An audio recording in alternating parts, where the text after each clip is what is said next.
सफल कर लो सांसें अपनी,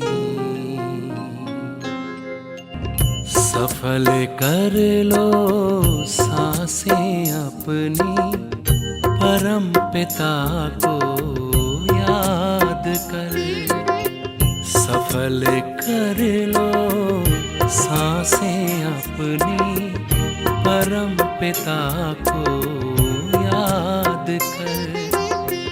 व्यर्थ न जाए जीवन अपना, व्यर्थ न जाए जीवन अपना, पल पल को आबाद कर। सफल कर लो सांसें अपनी, परम पिता को याद कर।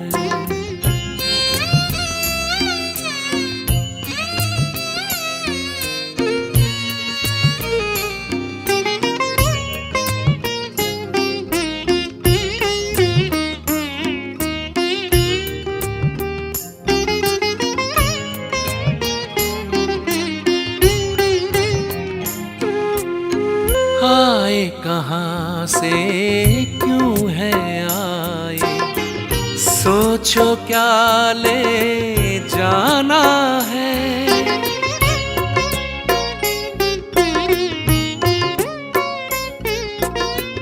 आए कहाँ से क्यों है आए, सोचो क्या ले जाना है।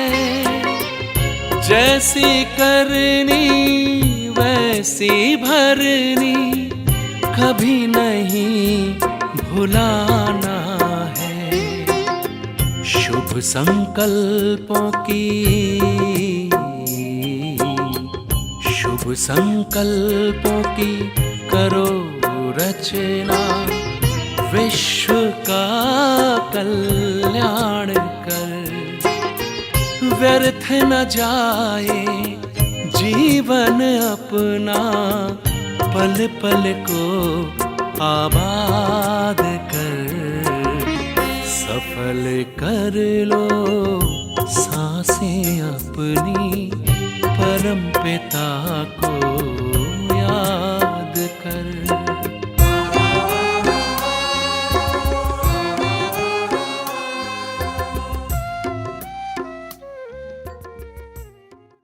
शांति। अभी मुझे ऐसा नहीं लगता है कि संसार में कोई भी बीके जो ब्राह्मण बन गया होगा उससे बाबा से मीठी मीठी बात नहीं करनी है। क्या लगता है आप लोगों को? ऐसा लगता है कि किसी को मीठी मीठी बात नहीं करनी, ऐसा ब्राह्मण होगा? नहीं होगा। हर कोई चाहता है कि याद में मगन हो जाए, हर कोई चाहता है कि लगन में मगन हो जाए, हर कोई चाहता है बाबा से सर्व संबंध निभाएं, हर कोई चाहता है कि याद में विघन मत आए, पर ऐसा नहीं होता। याद में विघन भी आते हैं, लगन में मगन भी नहीं रह पाते हैं, और जैसे याद की यात्रा करनी चाहिए वैसे याद की यात्रा भी नहीं हो पाती है। क्या कारण है इसका? क्या वजह हो सकती है इसका? चाहना तो है कि लगन में मगन हो जाऊं, याद की यात्रा बहुत अच्छी रहे, पर हो नहीं पाती है। खासकर अमृत वेला, खासकर अमृत वेला की याद में कोई भी नहीं चाहता है कि आलस्य अलबेलापन हो या बाबा से मीठी मीठी बात ना कर सकूं। मुझे एक बात याद आ गई। एक बार क्या हुआ, एक बहुत गरीब व्यक्ति रहता है और वो भिक्षा मांगने निकलता है।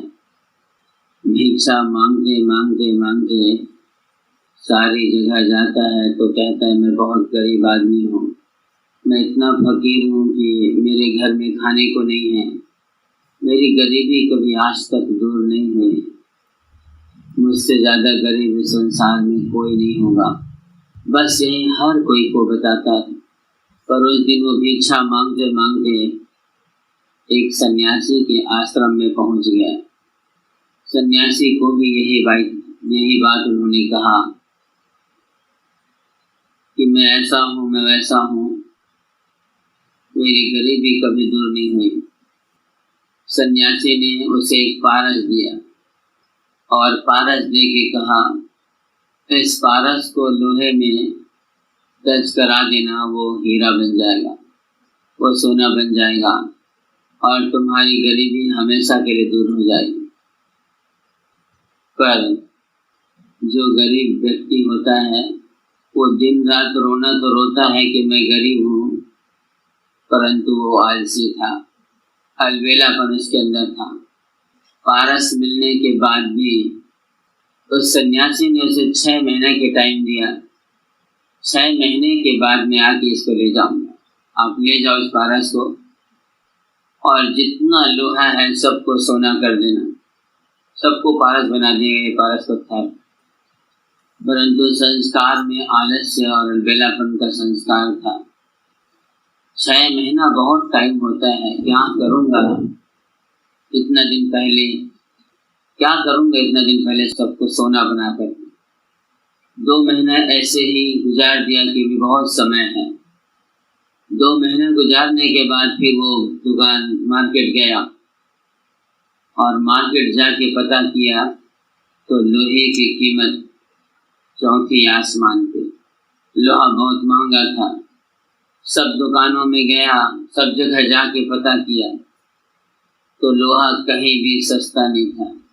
वो लोहा खरीद सके और खरीद के उस लोहे में छुआकर उसको पारस बना सके, तो उन्होंने क्या किया, लोहे के सस्ता होने का इंतजार किया, पर लोहा सस्ता नहीं हुआ।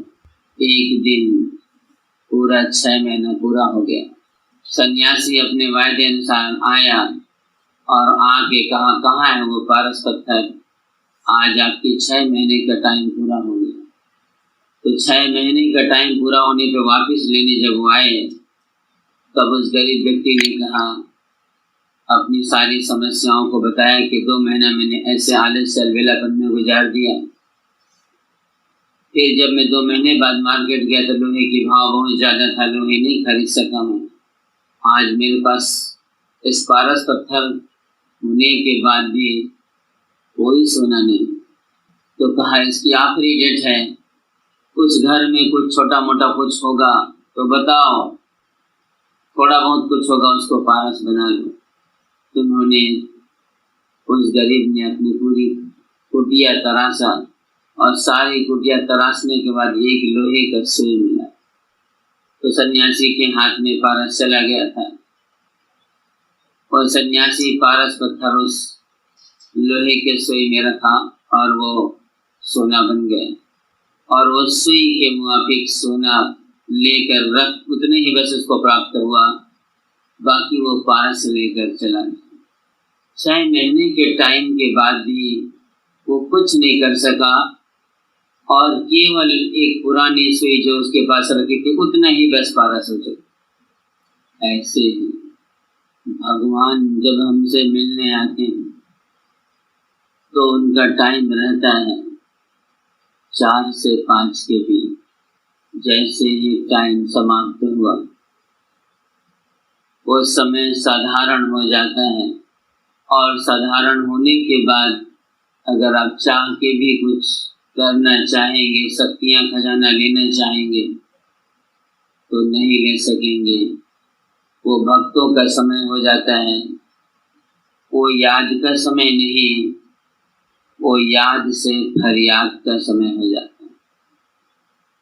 भिखारीपन का समय कहते हैं उसको, मांगने वाले का समय। कहीं ऐसा तो नहीं कि हमारा भी आलस्य और अलबेलापन के चक्कर इतना कीमती समय है ऐसे ही गुजर, इतना कीमती समय, इतना वैल्यूबल टाइम जो भगवान अपने परम धाम छोड़कर बच्चों से मिलने आते हैं, उस समय हमारा आलस्य अलबेलापन के कारण ऐसे ही चला जा रहा। इस दुनिया में भी जब यात्रा को सफल तब मानी जाती है जब वो व्यक्ति रिजर्वेशन करा लेता है। रिजर्वेशन करा के जब वो जाता है स्टेशन में तो उसमें लिखी रहती है टिकट में कि आपकी यात्रा सुखद हो, मंगलमय हो। बिना रिजर्वेशन की यात्रा सुखद और मंगलमय नहीं हो सकती। तो हमारी भी याद की यात्रा, वो भक्ति मार्ग वाले मंदिर तीर्थ यात्रा जाते हैं, उसकी यात्रा में ऐसी लिखी रहती है, तो वो क्या क्या लेके जाते हैं, क्या क्या रखते हैं अपने साथ में? जरूरत के सामान और खाने पीने के सामान, सोने की व्यवस्था, तो वो तो कपड़े लगते हैं, तो गवर्नमेंट तो उसको वो तो दे, ट्रेन का टिकट और पैसे, आईडी प्रूफ रखते हैं, आईडी रखा, टिकट रखा, कुछ जरूरी सामान बस रखा, एक्स्ट्रा सामान नहीं रखते। कितने लोग हैं जो एक्स्ट्रा सामान लेके जाते हैं?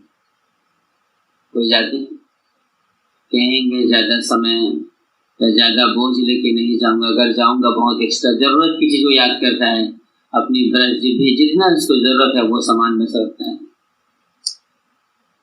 ऐसे जितनी जरूरत की चीज है उस यात्रा में बस उतना ही रखें तो याद की यात्रा मंगलमय हो। वो चाहे तो सारा सामान भर के रेल में ले जा सकता है, पर याद की यात्रा मंगलमय नहीं रहेगी। उस सामान को इधर उधर सेट करने में, सामान की रखवारी में उसकी मंगलमय खत्म हो जाए। बस ऐसे मीठे बाबा के साथ याद की यात्रा मंगलमय करनी, तो उतने ही चीज, उतने ही सामान, उतने ही संकल्प उस समय रखें जितनी जरूरत है। साकार बाबा जब थे तो बाबा कहते थे, काम, क्रोध, लोभ, मोह, अहंकार और आलस्य और अलबेलापन, ये 7 विकार कहते हैं। 5 की जगह 7 क्यों कहते थे? तो बाबा एक सुंदर बात कहते थे, जो अर्जुन का बेटा अभिमन्यु होता है, वो अभिमन्यु 7वां चक्र में जाके फंस जाता है। 6 चक्र को निकल जाता है पर 7वें में फंस जाता है। तो अभिमन्यु अर्जुन का बेटा तो सबसे नंबर 1 ज्ञान का अर्जन करने वाला, ज्ञान का जिनके अंदर नारायणी नशा था, याद में, मीठे बाबा की याद में ऐसे मगन होता था कि 93 ईयर के एज में भी वो ऐसे अलर्ट बैठते थे कि मानो कोई युवा बैठ रहा हो। आज युवा ऐसे बैठते हैं कि जैसे मानो कोई वृद्धा बैठ रहा हो। ले दे करके पलक खोल के रख सकते हैं। बाबा एक बात और कहते थे कि अभिमन्यु 7वां चक्र में क्यों फंसा? तो 7वां चक्र में इसीलिए फंसा जाकर क्योंकि 5 विकार को जीतने के पहले अगर आलस्य, अलबेलापन आ गया तो वो जो 5 है वो भी नहीं जीत पाएंगे। 5 विकार को जीत तो तब सकेंगे जब आलस्य, अलबेलापन नहीं रहेगी। अगर काम को जीतने की इच्छा है, क्रोध को जीतने की इच्छा है, पर वही आलस्य, अलबेलापन आया तो कहाँ जीत सकेंगे? वो तो पहले बाधा डाल दिया। जीतने की इच्छा भी है पर जीत नहीं सकेंगे। तो आलस्य, अलबेलापन ऐसा दुश्मन है, ऐसा हार कराता है कि सब कुछ जानते हुए भी, सब कुछ मानते हुए भी आप कुछ नहीं कर सकते। मीठे बाबा, साकार ब्रह्मा बाबा, जो आलसी व्यक्ति रहते थे, जो अलबेलापन रहते थे, अलबेलापन माना कर लेंगे, हो जाएगा, कहीं बाबा भाग थोड़ी रहा है, कल भी अमृत वेला आएगा, कल ज़्यादा खाना हो गया था, रात में देर से सोया, ऐसे बहुत सारी बातें ला करके पहले अपने मन में अलबेलापन करते। ये हुआ अलबेलापन। और आलस्य करने वाले को बाबा अफीम के आदी कहते हैं। अफीम के आदी माने जैसे कोई किसी को गांजे और अफीम की लत लग जाती थी, आलसी व्यक्ति को नशेड़ी कहते थे बाबा। कैसे नशेड़ी कहते थे? जब किसी नशेड़ी व्यक्ति को, कोई अफीम के आदी व्यक्ति को आप उठाने जाओ तो वो कहेगा ऐसे आलसी व्यक्ति भी कहते। तो बाबा उसकी तुलना नशेड़ी से करते। ये बात जब मैं सुना तो मेरे होशों हवास उड़ गया कि साकार बाबा ऐसे कहते। आलस अगर किसी के अंदर है, अलबेलापन है, तो बाबा कहते थे वो भगवान पे बलिहारा नहीं। अगर बलिहार जाता तो कभी मीठे बाबा से मीठी मीठी बात करने में हार नहीं होता। देखो शब्द तो सुनो पहले बाबा, शब्द सुनने में रोंगटे खड़े हो जाए। अगर भगवान पे बलिहारा है तो मुझसे बात करने में हार नहीं होती। उसकी डायरी, उसके पोता में, उसके चार्ट में उसकी आगे के स्टेप नींद है। आलस अलबेलापन की आगे उबासी झमहासी नींद है। इसके पहले के लिए जब बाबा ने बलिहारा नहीं कह दिया तो नींद के लिए क्या कहते हैं? हमारे चार्ट, हमारे अमृत वेला। मीठे साकार बाबा एक बात और कहते, दादियां उसे बार बार उदाहरण देती थी और आज भी जरूरत पड़ने में दादियां यूज करती। कोई भाई बहन शांतिवन से माउंट आबू जब बाबा के घर ऊपर जाना चाहेगा तो एक बस आती है और बस आकर के वहाँ पे बस खड़ा हो जाता है। खड़ा होने के बाद जितने भाई बहन हैं वो सब आएंगे और आने के बाद एक एक करके बारी बारी चढ़ते जाते हैं। पर कई ऐसे बाबा के बच्चे रहते हैं, बस आने में थोड़ी देरी है, मैं 5 मिनट नाश्ता करके आ जाता हूँ।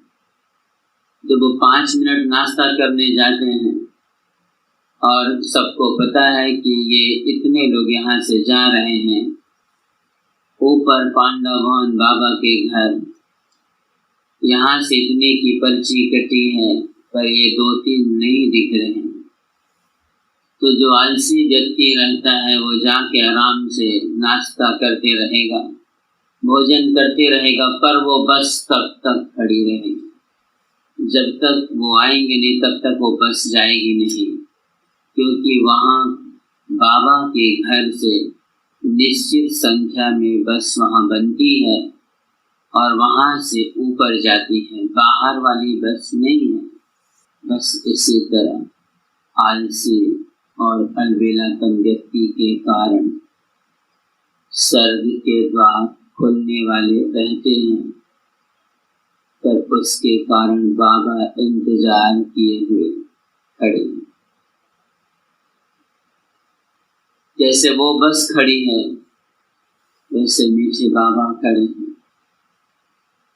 कब मेरे बच्चे याद की यात्रा में मगन होकर, लगन में मगन होकर एक रस अवस्था में मीठी मीठी बात करें, और कब मेरे बच्चे पहले से अलर्ट होके आकर, जैसे उस बस में बैठ जाता है अलर्ट व्यक्ति, पहले बैठ जाता है, मेरे बच्चे ऐसे कब करेंगे जो मैं स्वर्ग की स्थापना करने के लिए पहले से मैं जो तैयार खड़ा हूँ वो आगे बढ़े।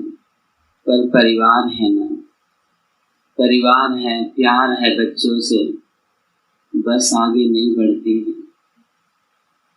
बाबा स्वर्ग के गेट नहीं खोलते, बच्चे आज नहीं तो कल संपूर्ण बनेंगे नहीं। इसी संपूर्ण के इंतजार करते करते करते कई साल गुजर गए। आज 84 साल गुजर गया। हम निमित्त सेवा केंद्र में रहने वाली आत्माएं आज भी अमृत वेला लिखाते हैं। बाकी गृहस्थी की तो बात ही छोड़ दी।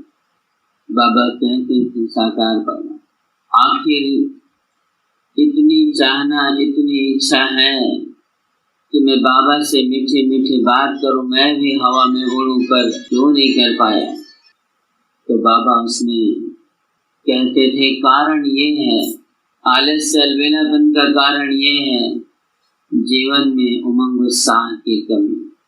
आलस्य अलबेलापन सिर्फ उसी के अंदर होता है जिनके जीवन में उमंग उत्साह और खुशी नहीं होती। तो बाबा क्या उदाहरण देते थे, जैसे इस अंधियारा को 1 सेकेंड बटन दबाते ही उजियारा कर देते हैं, लाइट रोशनी आते हैं, अंधियारा समाप्त हो जाती है। ऐसे ही आलस्य और अलबेलापन को उमंग उत्साह के बटन से 1 सेकेंड में समाप्त करते हैं। जिनका जीवन नीरस होता है, जिनके जीवन में खुशी नहीं होती है, उन्हीं के जीवन में आलस्य और अलबेलापन रहता है। एक बार बाबा ने मुरली में कहा था, जो व्यक्ति अपने पुरुषार्थ में एक बार विघन को स्वीकार कर लिया, जो व्यक्ति अपने पुरुषार्थ में एक बार विघन को स्वीकार कर लिया, उसे बार बार विघन आने की आदत बन जाती। आपने ये स्वीकार कर लिया, आपने आलस्य अलबेलापन के कारण नहीं कर सके, फिर आपकी धीरे धीरे आदत बन जाएगी, क्योंकि आपने स्वीकारा है। 2 दिन, 4 दिन, 6 दिन, 5 दिन, 7 दिन में कोई न कोई आपकी खुशी छीन लेगा। आपने विघन स्वीकार करने की आदत डाल दी, आपने रोने की आदत डाल दी, आप अकेलेपन की आदत डाल दी, आप निराश, हताश, उबास रहने की आदत डाल दी। एक बार भी स्वीकारे, वो बार बार हो गए, आपके ना चाहने के बाद भी होगा। न जाने ऐसी कोई मुरली नहीं बचाई होगी बाबा ने जिनके बारे में कभी कहा नहीं हो। क्या क्या शब्द यूज नहीं किए हैं बाबा, क्या क्या बोल नहीं बोले हैं। हर बात साकार से लेकर अव्यक्त तक ऐसी कोई बात नहीं है जो बच्चा कह सके कि बाप ने ये बात नहीं बताई। इस संसार में किसी व्यक्ति के पास आप गए, वो आज समझाया आप नहीं किए, कल समझाया आप नहीं किए, परसों समझाया फिर भी नहीं किए, आगे समझाया फिर भी नहीं किए। ऐसे करते करते 10 दिन, 15 दिन, महीनों समझाया और आप नहीं करेंगे, फिर भी उसके पास रोज जा रहे कुछ बता दो ना, तो महीनों भर बाद जाएंगे तो कहेगा गेट आउट फ्रॉम हियर। क्या समझ रखे आप मुझे? मैं रोज तुम्हें समझाता रहूं और तुम मेरी बात की अवहेलना करते रहो, मेरी बात नहीं माने। मैं रोज तुम्हें बताता हूँ, तुम मेरी बात जो सुनते तो हो पर करते नहीं हो। आई सेड गेट आउट, यही कहेंगे, सिर्फ एक ही शब्द कहेंगे। इतने सालों से बता रहे हैं कैसे बात करनी है, कैसे योग लगानी है, कैसे सर्व संबंध जोड़ना, पर एक बार भी नहीं कहा कि मेरा समय, मेरा श्वास, मेरा संकल्प खराब कर रहे हैं। वो कहेगा मेरा समय, मेरा श्वास, मेरा संकल्प सब खराब करके रोज मुझसे पूछने आते हो और मेरी बात भी नहीं मानते तो धक्का दे के बाहर कर दे। पर ये बात सोचो तो इनका क्या है, जरा 1 मिनट ठहर के सोचो तो किस मुरली में, किस महावाक्य में ऐसे शब्द लिखा है कि मेरी रोज ऐसे कहने के बाद मुझसे मिलन नहीं मना पाते, मुझे याद नहीं कर पाते, तो कौन सी मुरली में बाबा ने कहा है हमारा चार्ट देखकर कि बच्चे ऐसे करते हैं, ऐसे चार्ट भरते हैं। बाप तो जानी जाननहार है, पर कब की मुरली ऐसी चली जो बाबा ने ऐसे शब्द कहा है। अब सोचो कितना प्यार करते हैं, कितना प्यार करते हैं। आप सोचो, बाबा हमेशा कहते हैं पद्मों की कमाई करते, कदम में पदम की कमाई। तो पदम की कमाई के लिए देखिए शब्द कितना सुंदर शब्द, पद्मों की कमाई के लिए सच्चे पद्मासन में बैठ जाओ। पद्मासन पर हम योग में बैठते कैसे? पद्मासन में पदम आसन, उसी में पद्मों की कमाई। कभी हम पैर आगे करते, कभी पैर ऐसे, कभी ऊपर, कभी नीचे, कभी तो ऐसे बैठ जाते हैं दोनों पांव आगे रख के बाबा के पास और हाथ को ऐसे। आज तक के इतिहास में बता दें किसी दादी और दीदी ने ऐसा बैठा। पद्मासन, पदम कमाई करने के लिए उस आसन में बैठना जो बाबा करते। ऐसी कौन सी बात नहीं है जो भगवान ने हम सबको नहीं बताई है। ऐसी कौन सी बात, ऐसी कौन सी बोल जिसके लिए हमें उनसे पूछना पड़े बाबा ये तो आपने नहीं बताया। आलस्य और अलबेलापन इतना बड़ा शत्रु है कि बाकी विकारों को खोलने का वो रास्ता देता है। 5 विकार को खोलने का रास्ता देता है। जैसे बाबा मुरली में कहते हैं, इतिहास भी गवाह है कि सोमनाथ के मंदिर को मोहम्मद गजनवी और राणा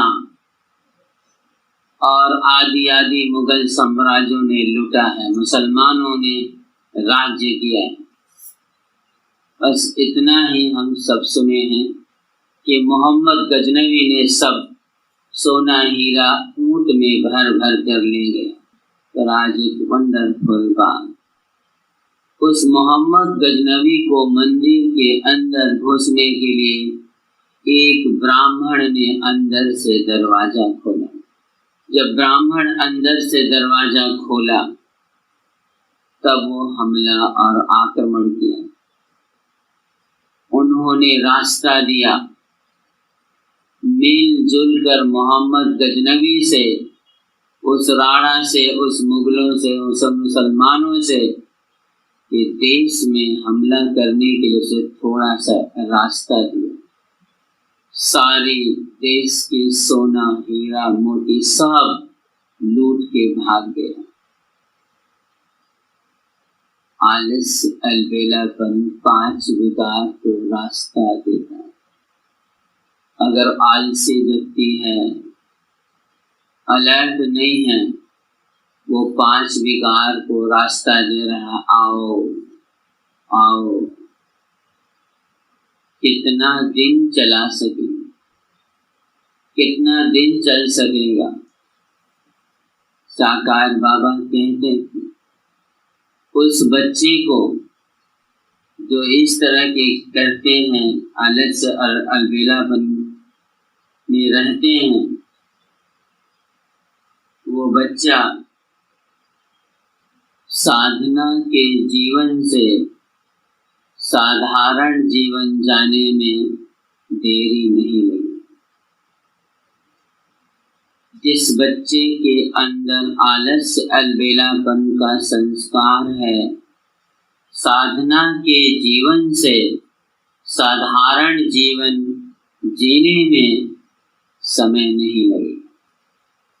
एक अलौकिक जीवन से लौकिक जीवन जीने में कभी भी किसी समय उसे लौकिक जीवन जीने में मजबूर कर दे, अलौकिक से बाहर कर दे।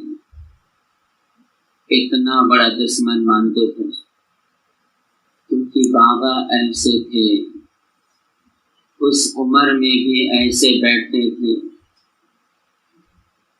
उस उम्र में भी इतनी चंचलता थी उसके अंदर, इतनी स्फूर्ति थी, इतने अनुशासन थे कि 90 साल के बाद भी उसके चार्ट में कभी आलस्य अलबेलापन नहीं। एक मुरली में बाबा ने कहा था कि ब्राह्मण सारे दुनिया का आधार और उद्धार मूर्त है। आप सब सुनते भी हैं कि हम सब विश्व की आधार और उद्धार मूर्त है, पर आलसी व्यक्ति या अलबेलापन जिसके अंदर रहता वो व्यक्ति आधार मूर्त समझकर किसी अपने भाई या अपने परिवार के किसी बड़े को आधार मानेगा, अपने को नहीं, और उद्धार की जगह उधार में चलते रहे। स्वयं को आधार की जगह, स्वयं को आधार की जगह दूसरों को आधार बनाएगा और उद्धार की जगह दूसरों से उधार लेता है। उधार का मतलब हुआ उस व्यक्ति को हमेशा उमंग उत्साह की उधार लेनी पड़ेगी। जब उसे उमंग उत्साह की उधार देंगे तब जाके उसकी गाड़ी चलेगी, तब जाकर उसकी पहिया चलेगी। आए तो थे, बाप कितना ऊंचा बनाने के लिए बुलाए थे, चुने थे। भगवान आधार और उद्धार मूर्त हमें बना के रखे, पर सोचे जिसे भगवान ने चुना है क्या उसके निर्णय भी गलत हो सकता है क्या? उसके निर्णय कभी गलत नहीं हो सकते। हम अपने को इतना कम आंक डाले हैं, इतना कम आंक डाले हैं कि अलबेलापन और आलस्य को प्रवेश करने में, रास्ता देने में 1 सेकंड टाइम नहीं करते। आप सबको ये शायद पता है कि जब बाबा को आलस्य और अलबेलापन आता था, कभी आ जाता था तो अपने आप को चमाट मार दे। आप कभी भी आलस्य अलबेलापन आ जाए तो चमाट मारने जैसे शब्द ही बोल के देखना, तुरंत गायब हो जाएगा। अपने आप को चिमटी काटना जोर से सुन। जैसे ही पलक रेंचक भी अलबेलापन में आई, जोर से चिमटी काटना। एक बार चिमटी काट के पकड़ के मोड़ के देखना, केवल एक बार। तुरंत दोनों आंख ऐसे खुलेगा जैसे बटन की तरह खुली रही। सिर्फ एक बार वो नींद को, उबासी को, झुटका को रास्ता देता है, भगवान से बेमुख करता है। आलस्य अलबेलापन जीवन को ऐसे बना देता है, जीवन को ऐसे बना देता है कि ऐसे लगने लगता है कि जैसे पूछो नहीं। फिर एक दिन हार मानने के समय आ जाती है। उस समय आप अपनी पोजीशन के सीट पर बैठे रहें। जैसे साकार दुनिया में कोई नेता की जब पोजीशन रहती है, जब उसकी पावर रहती है, स्थिति रहती है, तो सीट पर वो बैठा रहता है। जब उस नेता को उसकी पावर से, उसकी कुर्सी से उतार देते हैं तो उसको कहते हैं भूतपूर्व मेयर, भूतपूर्व प्रधानमंत्री, भूतपूर्व मुख्यमंत्री। जब वो पोजीशन में अपना बैठा है तब उसके पास पावर है, ताकत है, नहीं तो वो भूत बन जाता। जब आप अपनी समान की सीट पर पोजीशन में बैठे हैं तो आप में पावर है,